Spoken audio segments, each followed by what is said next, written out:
Bonjour, bonjour, bonsoir, Saint de l'Éternel. Merci de regarder cette nouvelle vidéo, le ministère de la femme. Alors j'aimerais dire que nous allons d'emblée prendre beaucoup de passages. J'aimerais déjà le dire déjà d'entrée, afin que vous ne soyez pas surpris par le nombre de passages que nous allons prendre en ce jour. Pourquoi est-ce que je m'efforce de prendre beaucoup de passages? Parce que Paul nous dira dans les temps de la fin, dans 1 Timothée chapitre 4, le verset 1, que l'Esprit dit expressément que dans les derniers temps, quelques-uns abandonneront la foi pour s'attacher à des esprits séducteurs et à des doctrines de démons. C'est-à-dire que le fléau qui va avoir dans les temps de la fin, ça sera l'abandon de la foi. Paul va exhorter à Timothée, son enfant dans la foi, de combattre le bon combat de la foi. Et lui-même, l'apôtre Paul dira à la fin de sa vie, dans 2 Timothée chapitre 4, à partir du verset 6 à 7, « Je sers déjà de libation. Le moment de mon départ est proche. J'ai combattu le bon combat. J'ai gardé la foi. Désormais, la couronne de justice m'est réservée, non seulement à moi, mais encore à tous ceux qui auront aimé son avènement. » Donc Paul va dire à la fin de sa vie qu'il a combattu le bon combat de la foi. Or, la foi vient de ce que l'on entend, et ce que l'on entend vient de la parole de Dieu, comme il est écrit dans Romains chapitre 10, le verset 4. Ça veut dire qu'il faut que notre foi soit basée sur les saintes écritures, sur la parole de Dieu. Et nous sommes dans un temps où beaucoup de chrétiens ont une foi qui est fondée sur des rudiments d'hommes, sur des philosophies, sur des révélations, sur des rémas, sur des songes, sur des prophéties. Mais très peu de chrétiens ont une foi qui est centrée sur les saintes écritures. Et comme le ministère de la femme est un sujet qui fait polémique, voilà pourquoi j'aimerais véritablement m'appesantir pour que nous puissions avoir une foi centrée sur les Écritures, pour que les chrétiens comprennent qu'est-ce que Dieu dit sur la femme dans les Écritures. Parce qu'il y a tellement de polémiques, il y a tellement de choses que l'on dit sur la femme, mais nous aimerions savoir qu'est-ce que Dieu dit sur la femme. Et j'aimerais dire à mes sœurs que il ne faut pas que vous vous laissez ébranler ou séduire par le siècle présent. Mais il faut que véritablement vous puissiez savoir quelle est votre place dans le royaume des cieux. Qu'est-ce que Dieu attend de vous? Et j'aimerais dire aussi à mes sœurs que votre place n'est pas uniquement en cuisine, votre place n'est pas uniquement à faire à manger, mais vous êtes aussi utile dans le royaume des cieux. Mais il est bon de travailler à la mesure où Dieu vous le demande. Donc nous aimerons prendre les Écritures, pouvoir parler de ce sujet, du ministère de la femme. Nous allons partir déjà dans le Béréchit, c'est-à-dire dans la Genèse, pour voir déjà la place de la femme. Parce qu'il faut toujours revenir à l'origine de toute chose. Lorsque nous parlons d'un sujet, il faut revenir toujours à l'origine de toute chose. Dans Matthieu 19, les pharisiens vont aborder Jésus et ils vont lui dire « Moïse nous a prescrit de demander une lettre de répudiation. Mais toi, que dis-tu » Et Jésus va leur répondre en disant « Que fit le Créateur? Au commencement, Dieu fit l'homme et la femme. » Il va ramener les pharisiens à la Genèse, c'est-à-dire à l'état de l'homme avant la chute. Or, l'œuvre de la croix, c'est de nous ramener à l'état initial, c'est-à-dire à l'état de l'homme avant la chute. Et avant la chute, c'était le plan initial dans la manière dont Dieu avait fait l'homme et la femme. Alors, on nous dit dans Genèse chapitre 2, à partir du verset 7, « L'Éternel Dieu forma l'homme de la poussière de la terre. Il souffla dans ses narines un souffle de vie, et l'homme devint un être vivant. » Nous sommes au verset 15. « L'Éternel Dieu prit l'homme et le plaça dans le jardin d'Éden, pour le cultiver et pour le garder. L'Éternel Dieu donna l'ordre à cet homme. Tu pourras manger de tous les arbres du jardin, mais tu ne mangeras pas de l'arbre de la connaissance du bien et du mal, car le jour où tu mangeras, tu mourras. » Verset 18. L'Éternel Dieu dit, « Il n'est pas bon que l'homme soit seul. Je lui ferai une aide semblable à lui. » Je lui ferai une aide semblable à lui. Alors c'est important de comprendre le verset 18 pour déjà comprendre que la femme n'est pas inférieure à l'homme. La femme n'est pas l'objet sexuel de l'homme. La femme n'est pas, je dirais, euh, une, un être créé juste pour la solliciter quand on a besoin. La femme a été créée pour être l'aide de l'homme et pour être le semblable de l'homme. C'est-à-dire que la femme a été créée pour être une aide et pour être le semblable de l'homme. C'est déjà très important de comprendre cela.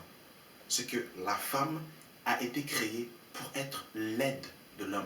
Donc elle est une aide, elle est un appui, elle est un soutien à l'homme. Et au verset 21, il est écrit: alors l'Éternel Dieu fit tomber dans un profond sommeil sur l'homme, qui s'endormit. Il prit de ses côtes et referma la chair à sa place. Il prit de ses côtes et referma la chair à sa place.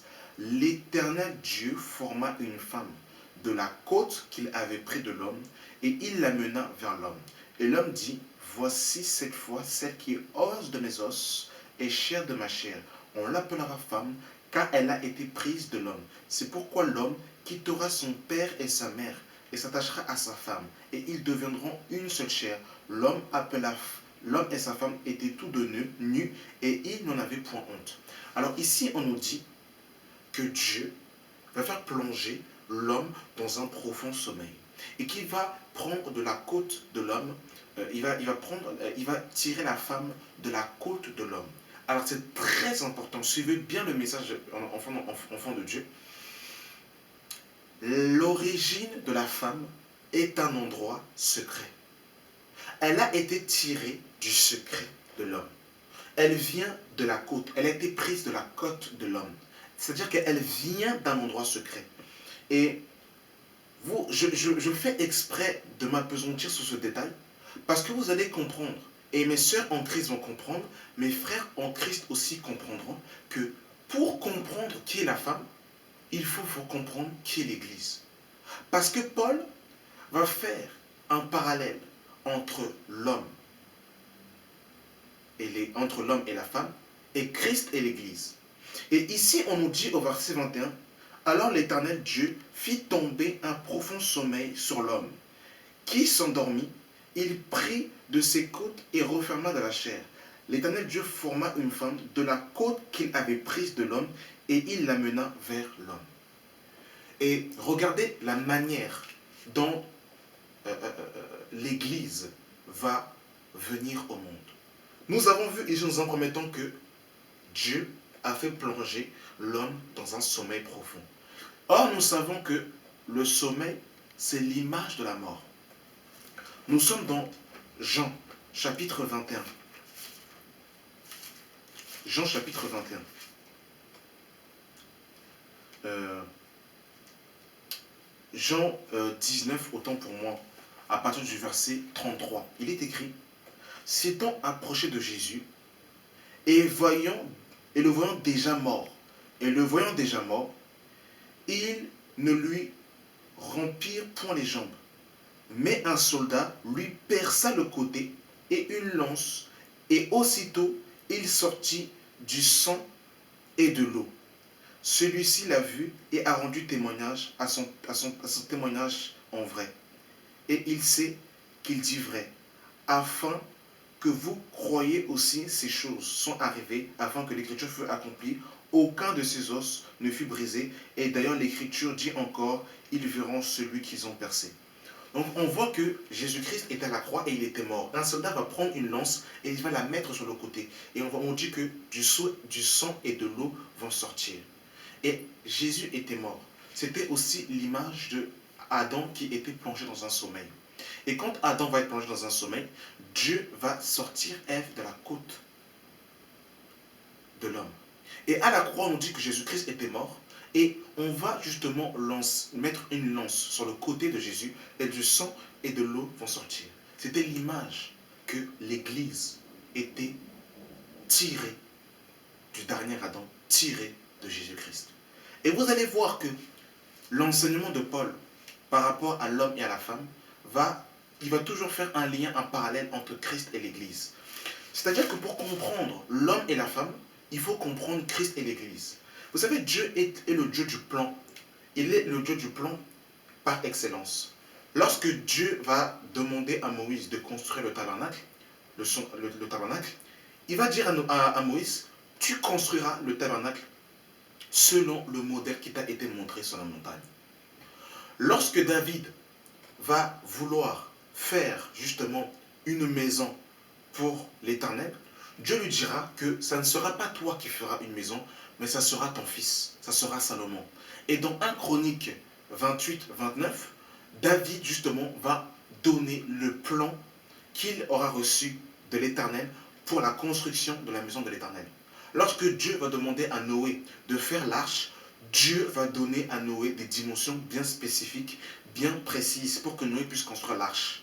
L'homme et la femme sont une photocopie, mais la véritable maquette, le véritable plan, c'est Christ et l'Église. C'est-à-dire que pour que l'homme comprenne sa place, il faut qu'il regarde Christ, et pour que la femme comprenne sa place, il faut qu'elle regarde l'Église. Et quand la femme va comprendre l'Église, elle comprendra quelle est sa place. Et nous avons dit précédemment que la femme a été tirée d'un endroit secret. Et Paul dira dans Éphésiens chapitre 5, à partir du verset 22, « Femmes, soyez soumises à vos maris, comme au Seigneur, car le mari est le chef de la femme, comme Christ est le chef de l'Église, qui est son corps et dont il est le sauveur.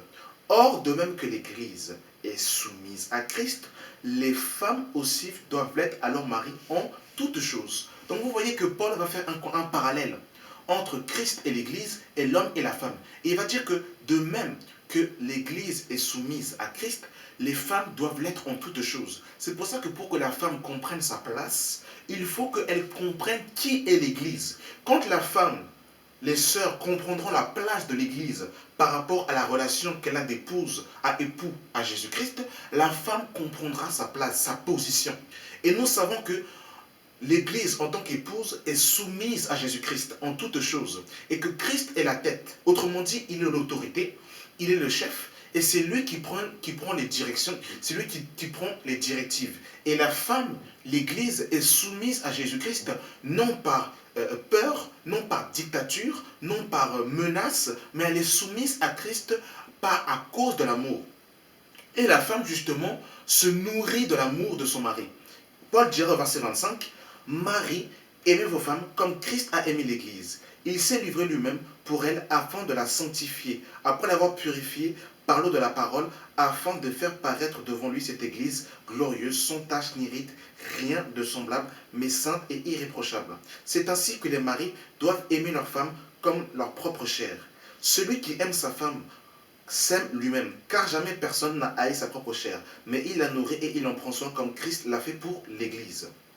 Parce que nous sommes membres de son corps, étant de sa chair et de ses os. C'est pourquoi l'homme quittera son père et sa mère, et s'attachera à sa femme, et les deux deviendront une seule chair. Ce mystère est grand, je le dis par rapport à Christ et à l'Église. Du reste, que chacun de vous aime sa femme comme lui-même et que la femme respecte son mari.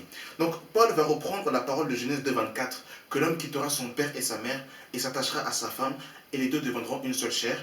En fait, en vérité, Christ a quitté le ciel pour venir s'attacher à sa femme qui est l'Église, pour faire une seule chair avec elle. Donc en fait, en vérité, quand Dieu disait dans Genèse 2,24, l'homme quittera son père et sa mère et s'attachera à sa femme et les deux deviendront une seule chair, en vérité, cette parole était d'abord, premièrement, attribuée à Jésus-Christ, qui a quitté le ciel et qui est venu s'attacher à sa femme qui est l'Église. Donc en fait, voilà pourquoi est-ce que Paul va faire une corrélation entre l'homme et la femme et Christ et l'Église. Et c'est pour ça qu'il dira que la femme doit être soumise en toutes choses, de même que l'Église est soumise à Christ. Et nous savons que la femme a été tirée de la côte de l'homme. C'est-à-dire qu'elle a été tirée d'un endroit secret. J'insiste sur l'endroit secret parce que la femme, les sœurs vont comprendre leur position. Nous sommes dans Colossiens, chapitre 3. Déjà, nous avons compris que pour comprendre l'homme et la femme, il faut comprendre Christ et l'Église. Et quand les sœurs comprennent la position de l'Église, ils comprennent justement leur position dans le royaume. Et nous sommes dans Colossiens chapitre 3, à partir du verset 1. Il est écrit, « Si donc vous êtes ressuscités avec Christ, cherchez les choses d'en haut, où Christ est assis à la droite de Dieu. Affectionnez-vous aux choses d'en haut et non à celles qui sont sur la terre. Car vous êtes morts et votre vie est cachée avec Christ en Dieu. Quand Christ, votre vie, paraîtra, alors vous paraîtrez avec lui dans la gloire. Alors ici, l'apôtre Paul nous fait comprendre que l'Église est cachée en Christ en Dieu.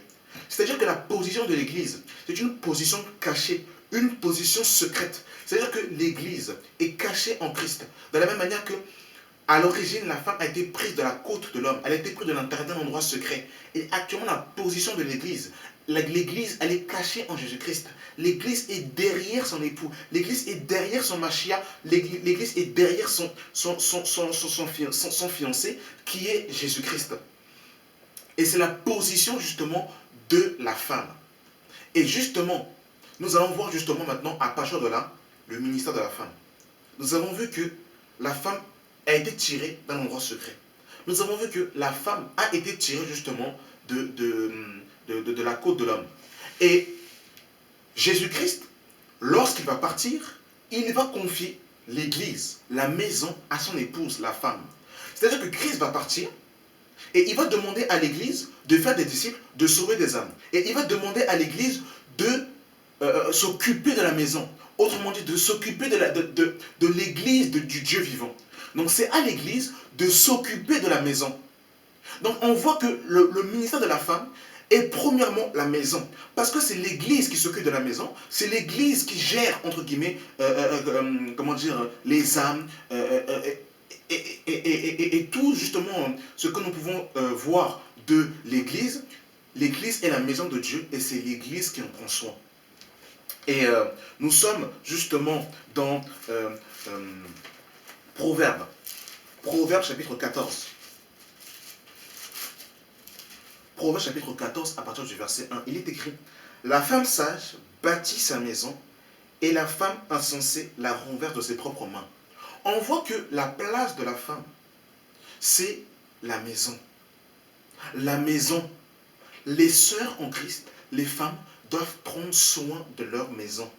La femme sage bâtit sa maison et la femme insensée la renverse de ses propres mains. On voit que la place de la femme, c'est le foyer, la maison. C'est de prendre soin de sa maison. Et Paul, justement, qui était assis sur la loi mosaïque, qui était assis sur le Tanakh, va justement reprendre ces paroles. Nous sommes dans Tite,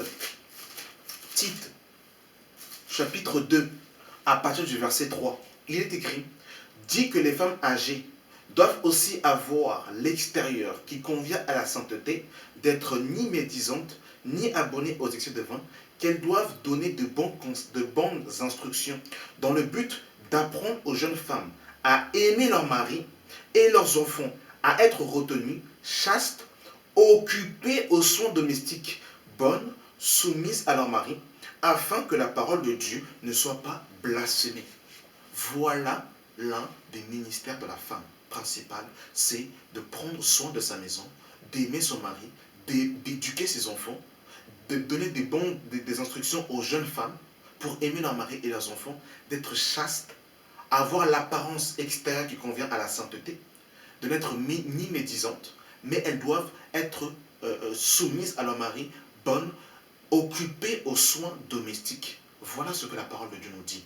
Ce n'est pas le principal ministère de la femme, mais ça fait partie de l'un des principaux ministères de la femme. On voit que c'est le foyer. Et nous sommes dans 1 Timothée, chapitre 5, à partir du verset 11. Il est écrit: mais refute les jeunes veuves, car lorsque la volupté les détache de Christ, elles veulent se marier. Elles se rendent coupables en ce qu'elles violent leur premier engagement. Avec cela, étant oisifs, elles apprennent à aller de maison en maison. Et non seulement elles sont oisives, mais encore causeuses et intrigantes, disant ce qu'il ne faut pas dire. Je veux donc que les jeunes se marient, qu'elles aient des enfants, qu'elles dirigent leur maison, qu'elles ne donnent à l'adversaire aucune occasion à médire, car déjà quelques-uns se sont détournés pour suivre Satan.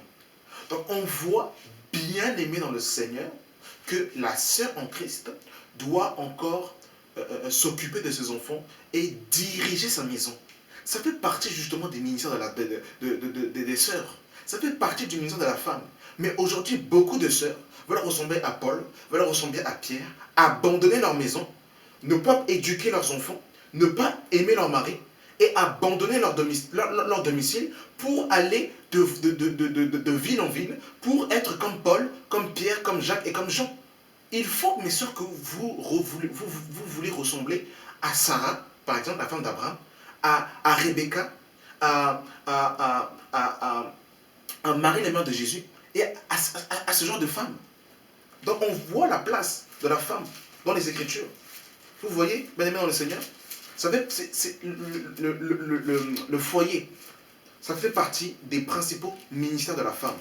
Mais aujourd'hui, à cause du siècle présent, à cause de Babylone, Babylone enseigne aux sœurs en Christ de ne pas justement que les sœurs sont comme les hommes, c'est-à-dire que parce que l'homme, la femme est l'égale de l'homme, c'est-à-dire qu'elle est son semblable, elle est l'aide de l'homme, mais au niveau de, je dirais, comment dire, du rang dans le gouvernement de Dieu, l'homme est à sa place et la femme aussi est à sa place.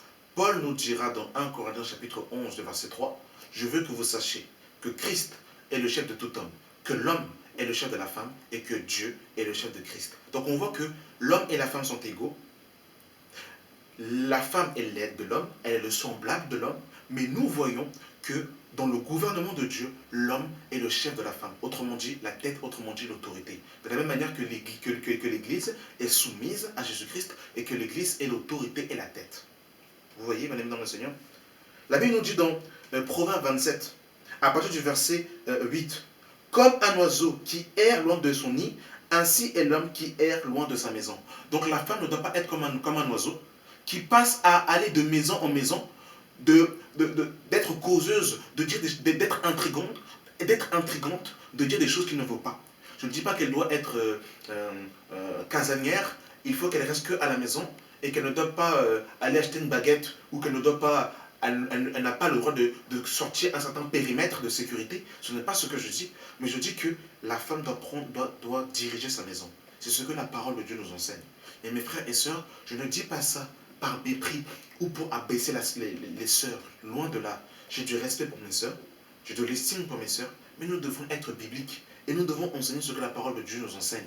Nous ne devons pas enseigner la philosophie, nous ne devons pas enseigner des choses pour plaire aux hommes, mais nous devons enseigner ce que la parole de Dieu nous demande et ce que la parole de Dieu nous recommande. Voilà pourquoi, bien aimé dans le Seigneur, je prends le temps de m'appesantir afin de donner tout le conseil selon les saintes Écritures. Et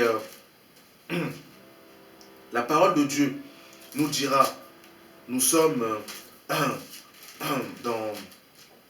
Il y a tellement de choses à dire. Il y a tellement de choses à dire devant les noms du Seigneur qu'il faut que les sœurs nous prenons le temps justement de voir tout le conseil selon les Écritures afin de pouvoir que les sœurs comprennent leur position, que les sœurs comprennent quel est leur rôle et quelle est leur place dans le royaume de Dieu. Parce que Satan a justement est venu piluler avec des faux enseignements pour détourner les sœurs en Christ de leur place, pour détourner les sœurs en Christ justement du rôle que Dieu leur a donné. Et il ne faut pas qu'il en soit ainsi pour les sœurs en Christ, pour les sœurs qui font profession de servir Dieu. Il faut qu'elles comprennent quelle est leur place dans le royaume des cieux. Et nous sommes dans Proverbe chapitre 21, à partir du verset 9. Il est écrit, « Mieux vaut habiter à l'angle d'un toit que de partager la demeure d'une femme querelleuse. » Je relis, « Mieux vaut habiter à l'angle d'un toit que de partager la demeure d'une femme querelleuse. » Donc on voit que la femme selon Dieu doit être une femme taillée, brisée. C'est-à-dire qu'elle doit avoir cette docilité de cœur. Elle doit être douce et paisible. Elle ne doit pas trop parler. Elle ne doit pas aimer trop être en avant. Elle doit être sobre. Elle doit être discrète. Elle doit être cachée. Parce que l'origine de la femme est un endroit caché. Donc la femme selon Dieu, elle est sobre, elle est discrète, elle est cachée. Elle ne parle pas beaucoup. Et il est dit ici, mieux vaut habiter à l'ombre d'un toit que de partager la demeure d'une femme querelleuse. C'est-à-dire une femme qui aime les disputes, qui aime les querelles, qui, quand son mari dit, ah, elle est déjà à Z, il ne faut pas qu'il en soit ainsi d'une femme selon Dieu. Et au verset 19, il est écrit, mieux vaut habiter dans une terre déserte qu'avec une femme querelleuse et irritable. Donc la femme, selon Dieu, elle doit être douce de cœur. Elle ne doit pas être irritable, elle ne doit pas être aigrie, elle ne doit pas être brutale. Elle doit avoir le caractère d'une femme douce et paisible. Et nous sommes dans 1 Pierre, chapitre 3. 1 Pierre, chapitre 3. À partir du verset 1. Femmes, soyez de même soumises à vos maris, afin que si quelqu'un n'obéit point à la parole, qu'il soit gagné sans parole, par la conduite de leur femme. On voit votre manière de vivre, chaste et réservée. Chaste et réservée. Ayant non cette parure extérieure qui consiste dans les chevelures tressées, les ornements d'or et les habits qu'on revêt, mais la parure intérieure est cachée, dans le cœur, la pureté incorruptible, d'un esprit doux et paisible. D'un esprit doux et paisible. Oh Jésus de Nazareth, donne-nous des sœurs comme ça. Qui est d'un grand prix devant Dieu. Ainsi se paraient autrefois les femmes saintes, qui espéraient en Dieu, soumises à leur mari, comme Sarah, qui obéissait à Abraham et l'appelait son Seigneur. Car c'est d'elle que vous êtes devenues les filles, en faisant ce qui est bien, sans vous laisser troubler par une autre crainte. Voilà. Les sœurs en Christ ne doivent pas, je dirais, frapper le regard par leur apparence extérieure. Mais il faut que leur beauté intérieure se reflète. Et c'est ce que Paul et Pierre justement veulent évoquer. Paul et Pierre en fait veulent évoquer que la femme selon Dieu doit être remarquable par ses bonnes œuvres, mais elle ne doit pas être remarquable par son apparence extérieure, par des parures compliquées, des make-up compliqués, par des bijoux extravagants. Mais il faut que son esprit doux et paisible, sa chasteté, son esprit réservé soit vu justement à l'extérieur. C'est ce que Paul, justement, c'est ce que Pierre, pardon, justement, veut évoquer, justement. Et il est écrit dans Proverbe 11, le verset 22. Un anneau d'or au nez d'un pourceau et une femme belle et dépourvue de sens. Donc, la beauté, c'est bien, mais il faut avoir en fait, il ne faut pas être dépourvu de sens. La femme, selon Dieu, doit être intelligence. Elle doit savoir comment aimer son mari, ses enfants et comment diriger sa maison. C'est important. Proverbe 12, verset 4. Une femme vertueuse est la couronne à son mari, mais celle qui fait honte est comme la carie dans ses os. Voilà.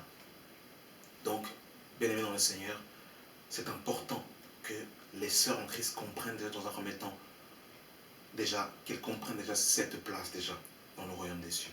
Maintenant, nous avons parlé justement déjà de l'un des ministères principaux de la femme, qui consiste justement dans diriger la maison, aimer son mari et ses enfants, éduquer les enfants justement selon Dieu, éduquer les enfants selon Dieu, parce que c'est très important. Aujourd'hui, on voit aussi que l'éducation laisse à désirer parmi beaucoup de chrétiens, avec des enfants qui sont, je dirais, qui sont abandonnés à eux-mêmes et qui passent leur temps dans les rues. Et beaucoup d'enfants reçoivent l'éducation de la rue et ne reçoivent pas l'éducation